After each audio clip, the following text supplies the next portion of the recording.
strong today. Yes, very strong. So Prabhupada says, those untrained administrators gradually become rogues and thieves and increase the taxation to finance a top-heavy administration that is useless for all purposes. That's kind of like what we see in the US today. People want bigger and bigger and bigger government. And then they just increase the taxation, and then it is said in the Bhagavatam in the later cantos that eventually people will just become frustrated of this heavy taxation, and they will just leave and go into the mountains and live independently. So Prabhupada says, the qualified Brahmins are meant to give direction to the kings for proper administration in terms of the scriptures like the Manu Samhita and Dharma Sastras. A typical king is the ideal of the people in general, and if the king is pious, religious, chivalrous, and munificent, the citizens generally follow him. Such a king is not a lazy, sensuous person living at the cost of the subjects, but alert always to kill thieves and dacoits. Nowadays they think giving capital punishment is like the biggest sin. Or they don't even believe in sin and piety, so they think it's like a crime or like just unfair. But here Prabhupada is saying that the proper king is chivalrous, and he is not lazy, and he is always ready to kill thieves and dacoits. It's not even saying he'll put them in prison. He said if they're like a thief and a dacoit, always harming others and disturbing others, then he just kills them. So, the pious kings were not merciful to dacoits and thieves in the name of nonsensical ahimsa, non-violence. Not only does he call it non-violence, but he says nonsensical, like not intelligent, foolish. Foolish non-violence. The thieves and dacoits were punished in an exemplary way. So not only were they punished or killed, but it's in an exemplary way. It means in a way that you should follow. So that in the future, no one would dare commit such nuisances in the organized form. Like nowadays, like rapists. On one hand, women complain, oh, so many of us are raped in society. But they're making it, the punishment very, like, okay, you go to jail for some time. But if it was very strict, like if anyone is caught doing something like that, bas, immediately let them be killed. Then they'll be free of that sin, and next life they'll get a better life. So I think in those times they didn't think of it as much of a big deal because they believe in reincarnation. They know that the Atma will just go to another birth, and if they are punished for their sins in this life, then they attain a better life. It's described like if someone kills someone, and if a king is justly punishing them by killing them, then they'll be free of that sin, and in their next life they can start over. But if they don't get punished with death for the crime of murder, then they'll have to suffer for that crime for many, many lifetimes. We see the places where they're very religious. Even in America, some states, they still have capital punishment, like Texas, I believe, and they're very religious there. And other countries where they're very religious, they still have capital punishment. But Prabhupada is saying that it sets an example, and then the thieves and dacoits and murderers and rogues become afraid to commit such sins. So Prabhupada in this way sets the example. He's saying we shouldn't come under the grip of sentimentality. This is a quality of people who aren't real administrators. The Kshatriya class is the administrative class or the governing class, and they are brave, and they're not so sentimental, like, oh, someone died or didn't die. It's like, this is nature. If you are born, you must die. But when you are going to die, that is, according to your karma. And if you're always committing sinful activities like murdering others and harming others, then your karma will be that you should be quickly killed. The righteous kings will quickly kill the miscreants. Okay, taxation. The taxation law was simple. There was no force and no encroachment. The king had a right to take 1/4 of the production made by the subjects. The king had a right to claim 1/4 of one's allotted wealth.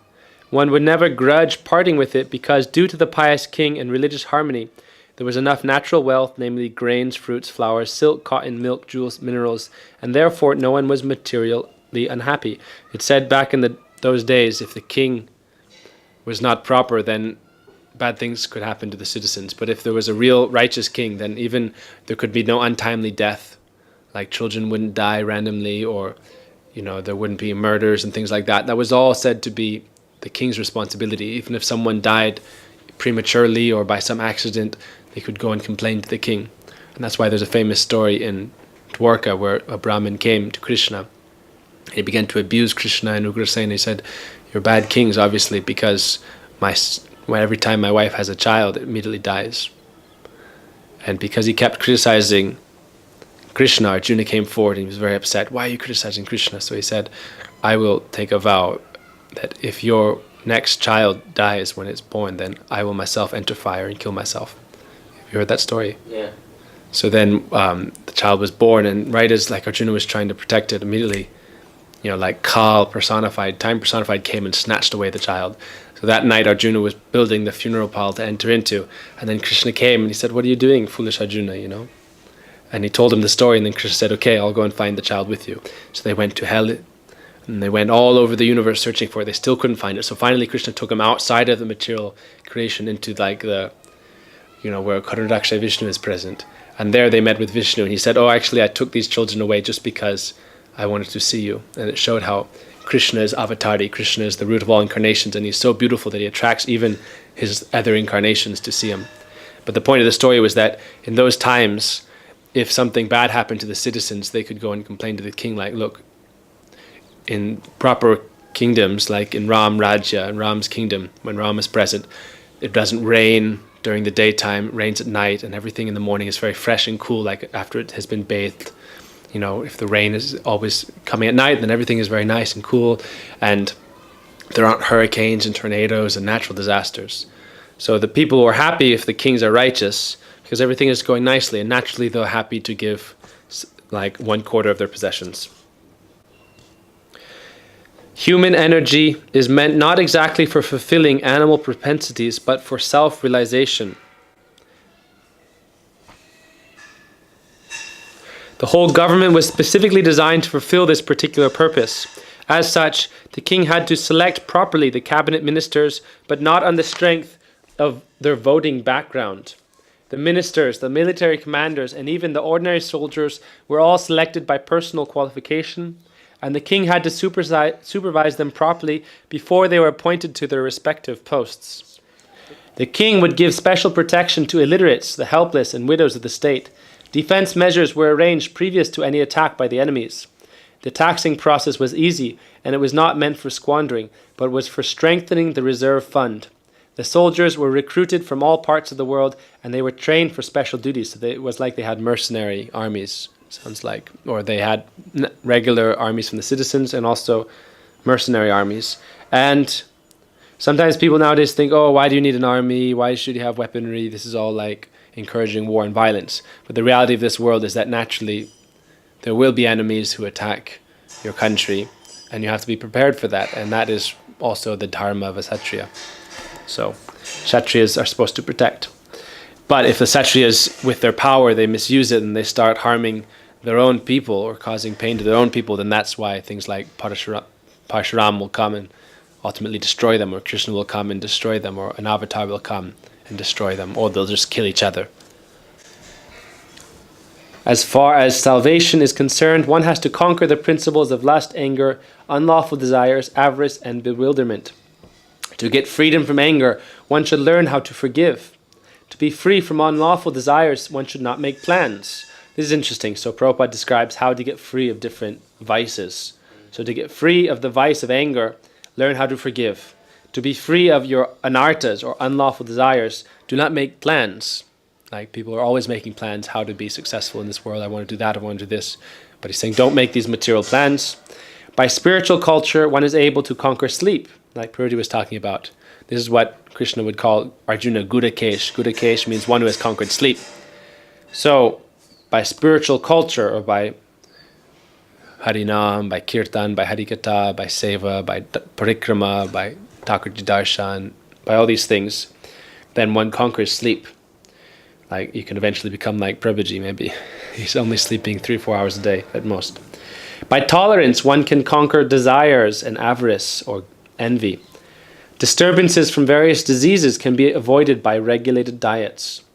By self-control, one can be free from false hopes. And money can be saved by avoiding undesirable association. Why do you think he's saying how to save money is by staying away from bad association. It's interesting, huh? It's like in bad association, naturally, they'll try to influence you to wasting money. It's like, what do you do when people hang out with their friends who are pretty much asat sangha? Then they go and spend so much money on alcohol or on prostitutes or on entertainment, on going to sports matches, on gambling. This is what they do when they're in bad asat sangha. And in good association, what do? It's like, come to the Dham, take darshan, go on parikrama. It's like, we're not wasting money like that. So the way to save money is to avoid bad association. Because naturally bad association they'll encourage us, oh, let's go to a concert. Oh, let's go buy this, go to this movie. It's just wasting money. By practice of yoga, one can control hunger, and worldliness can be avoided by culturing the knowledge of impermanence. The knowledge that everything ultimately is destined to demise.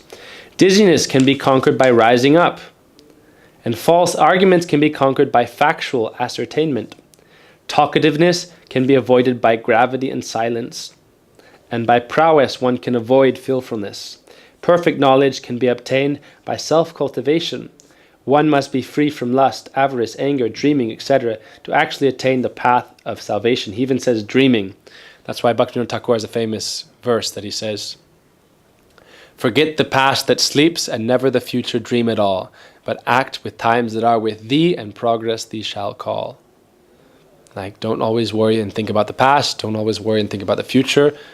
Act with whatever time you have to properly advance in spiritual life, and then you will attain progress. That's why he says before that perfect knowledge is obtained by self-cultivation. And to have self-cultivation, you have to act in the present and properly act in the present. We're just reading the purport. Now we come to the part that Atul was waiting for yesterday.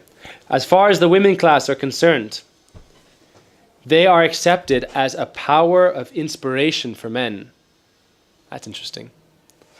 So the women are accepted as a power of inspiration. That's funny because Purdy likes to say that it's like a protein capsule. Have you heard him say that? He used to talk about this a lot. He's heard. So it's like when you're always, he said if there's many men in the ashram or anywhere and there's no ladies around, then, they'll just be very lazy, not doing anything. But if there's many beautiful ladies around in the temple room, I'll go and clean. I'll go and, cook. Or if many ladies are there, beautiful ladies are cutting sabji. Yes, I'll cook. But if no one is there, then, very lazy. So Purdy said that's why they're called like protein capsules. They give protein or energy, strength to the boys that, I want to show them how strong and courageous and active I am. So Prabhupada says, as such, women are more powerful than men. Jai ho, let's highlight that one. That's really far out. Normally they say the women are the weaker sex, but Prabhupada here says no, they're the stronger sex. How is that? Because as far as they are concerned, they are accepted as a power of inspiration for men. That's why actually Radharani is Shakti, potency. Krishna is the potent. She is the heat and the light and the energy, and he is just the flame. So he's saying the women are more powerful than men. We should highlight that one. I heard it many times also. Yeah. Mighty Julius Caesar was controlled by Cleopatra. Such powerful women are controlled by shyness.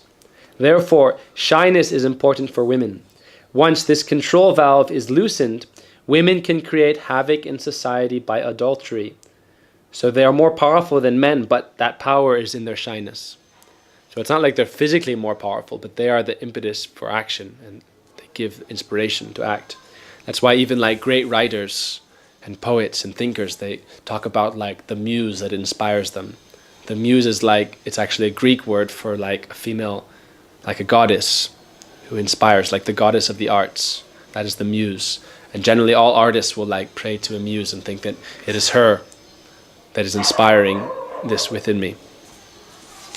But on the other hand, when women become like with loose character, then they lose their power and they create havoc in society.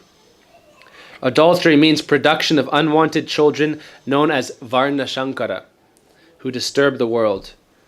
The last item taught by Bhishma Dev, what? Really? The last item taught by Bhishma Dev was the process of pleasing the Lord.